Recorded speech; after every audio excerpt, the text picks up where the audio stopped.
September 7th marks the beginning of a major 3-week hearing in Julian Assange's extradition case in the United Kingdom.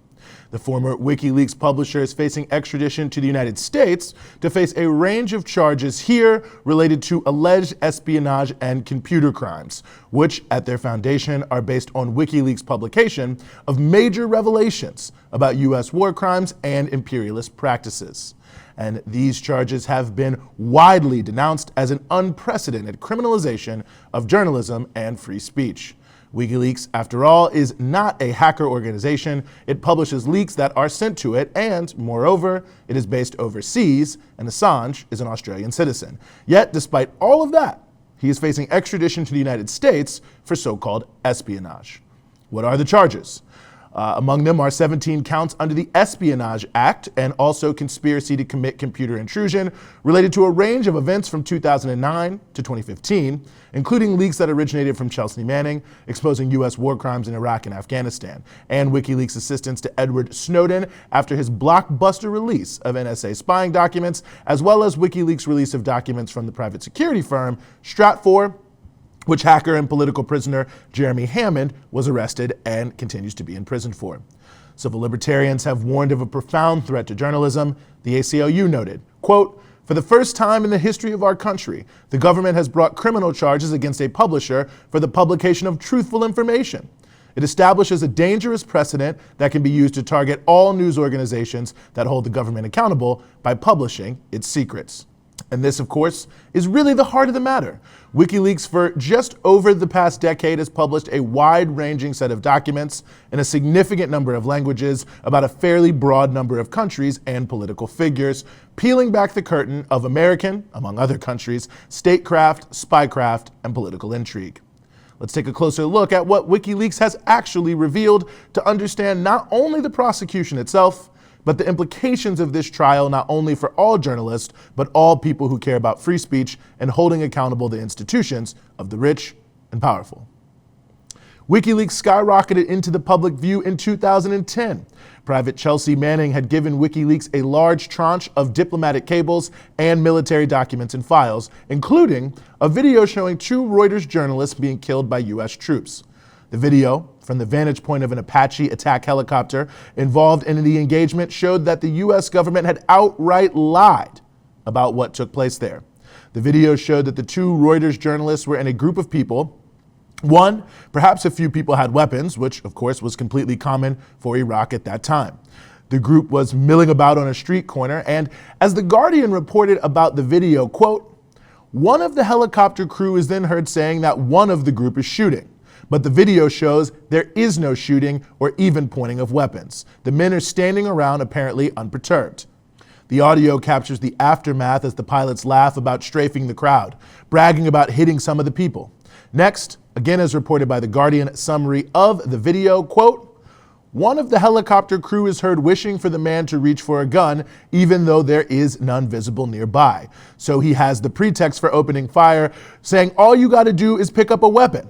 A van draws up next to the wounded man and Iraqis climb out. They are unarmed and start to carry the victim to the vehicle in what would appear to be an attempt to get him to the hospital. One of the helicopters then opens fire with armor-piercing shells. 'Look at that, right through the windshield,' says one of the crew. Another responds with a laugh. Sitting behind the windscreen were 2 children who were wounded. In July of 2010, WikiLeaks released 92,000 documents from the years 2004 to 2009 regarding the war in Afghanistan, and those would become known as the Afghan war logs. As an editorial, again from The Guardian at that time noted, quote, "The collective picture that emerges is a very disturbing one. We today learn of nearly 150 incidents in which coalition forces, including British troops, have killed or injured civilians, most of which have never been reported. Of hundreds of border clashes between Afghan and Pakistani troops, 2 armies which are supposed to be allies. Of the existence of a special forces unit whose tasks include killing Taliban and al-Qaeda leaders. Of the slaughter of civilians caught by the Taliban's improvised explosive devices. And of a catalog of incidents where coalition troops have fired on and killed each other or fellow Afghans under arms." In October of 2010, WikiLeaks followed this up with 400,000 documents from the Iraq War, what was the largest leak of U.S. classified information in history. As the BBC reported on the release back then, quote, "The U.S. Army reports published by WikiLeaks describe the apparent torture of Iraqi detainees by the Iraqi authorities, sometimes using electrocution, electric drills, and in some cases even executing detainees. The U.S. military knew of the abuses the documents suggested, but the reports were sent up the chain of command marked no further investigation. The documents also reveal many previously unreported instances in which U.S. forces killed civilians at checkpoints and during operations." Then in November of 2010, WikiLeaks published hundreds of thousands of U.S. diplomatic cables, many of them at the highest clearance levels, which pulled back the curtain in a major way on U.S. foreign policy and how it is conducted in real time. More than any one particular story, the cable showed the extent to which the United States often goes to influence the politics of various nations and included all sorts of sensitive, unguarded opinions of U.S. officials about world leaders and their nation's policies. It was the first true first-hand look the average person really had about how diplomacy is conducted. And by the end of 2010, WikiLeaks had become a household name through all of this. In just one year, they broke some of the biggest stories about U.S. foreign policy that there ever have been. To this day, these cables are used as a major source of material for reporting on U.S. relations with almost every country in the world and have generated unique stories in newspapers, again, all around the world, in addition to many best-selling books and quite a few journalistic careers, which have been built on top of stories coming from WikiLeaks documents. Newspapers flew off the shelves and all the major broadcasting companies ran with these stories, although notably many of these same writers, publications, and news organizations are sitting completely silently about the persecution of WikiLeaks and Julian Assange, in some cases, even egging it on. WikiLeaks had received and published a number of notable set of documents between 2011 and 2015 as well. In 2011, for instance, they released a number of formerly secret files regarding Guantanamo Bay Prison. As the news radio program Democracy Now! Noted, the files revealed, among other things, that, quote, "The Bush and Obama administrations knowingly imprisoned more than 150 innocent men for years without charge. Among the innocent prisoners were an 89-year-old Afghan villager and a 14-year-old boy who had been kidnapped. Some men were imprisoned at Guantanamo simply because they wore a popular model of Casio watches, which had been used by Al-Qaeda as timers." In 2012, WikiLeaks released millions of documents from the massive private intelligence firm Stratfor, as we mentioned before.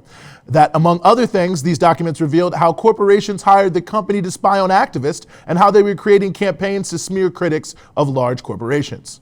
In 2015, WikiLeaks revealed some of the hidden chapters of the Trans-Pacific Partnership trade deal and also a large tranche of Saudi diplomatic documents.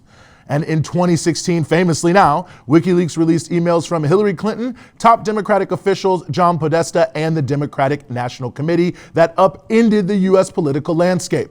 Among other things, the documents revealed favoritism towards Clinton and against Senator Bernie Sanders in the Democratic primary, and embarrassing excerpts from Secretary Clinton's speeches to Wall Street banks that showed her effusively praising them, even saying that as senator she had done all she could to help them prosper. In 2016, WikiLeaks revealed how the NSA spying on world leaders' cell phones, including those of so-called allies, was happening regularly. In 2017, WikiLeaks published what would be known as the Vault 7 release, which revealed a huge range of CIA cyber weapons and capabilities that confirmed quite a bit of speculation about the enormous scale and power of American cyber warfare capability. And it's not just the US that has been outed by WikiLeaks.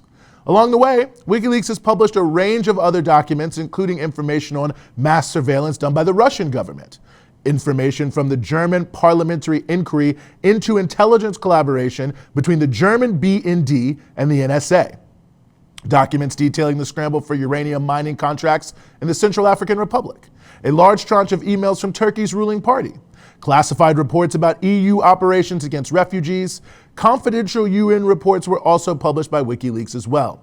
In its relatively brief existence, WikiLeaks has revealed a massive amount of information about almost all of the major power brokers on the world stage, giving regular people a look into the transactions of the world's powerful and wealthy, the things they say when they don't think anyone is listening.